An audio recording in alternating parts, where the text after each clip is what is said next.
এই কুম্ভ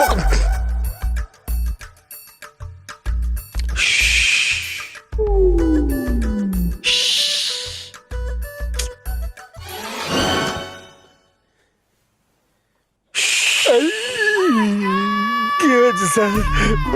চল না আমার সঙ্গে। এত রাতে ও নিজের সাথে কোথায় নিয়ে যাচ্ছে এর ক্যারেক্টার ঠিক নেই।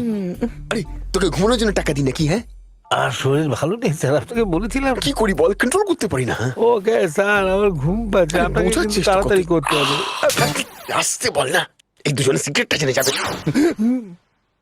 আচ্ছা, জানি না আমার এই বদ অভ্যেস যে কবে ঠিক হবে।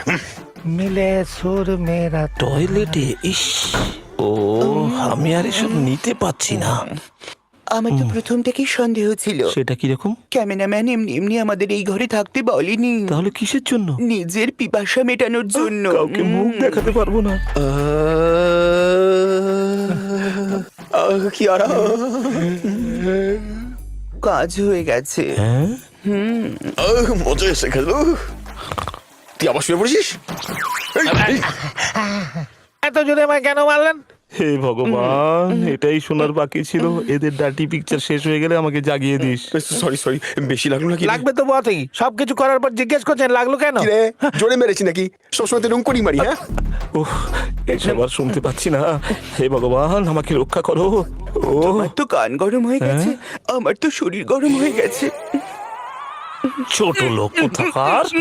তোকে এই কাজের জন্য টাকা দিয়ে বেশি নাটক করলে অন্য কাউকে রেখে দেবো। আমির খান, ওরা যদি জেনে ফেলে আমরা ওদের ব্যাপারে জেনে গেছি, তাহলে ওরা কিন্তু আমাদের ওদের গেমে শামিল করার চেষ্টা করবে। তাই ওরা ফিরে আসার আগে আমাদের ঘুমিয়ে পড়ার অ্যাক্টিং করে নিতে হবে। চল চল চল চল চল। এই একদম ওরকম করবি না, আমি ওরকমটি নই।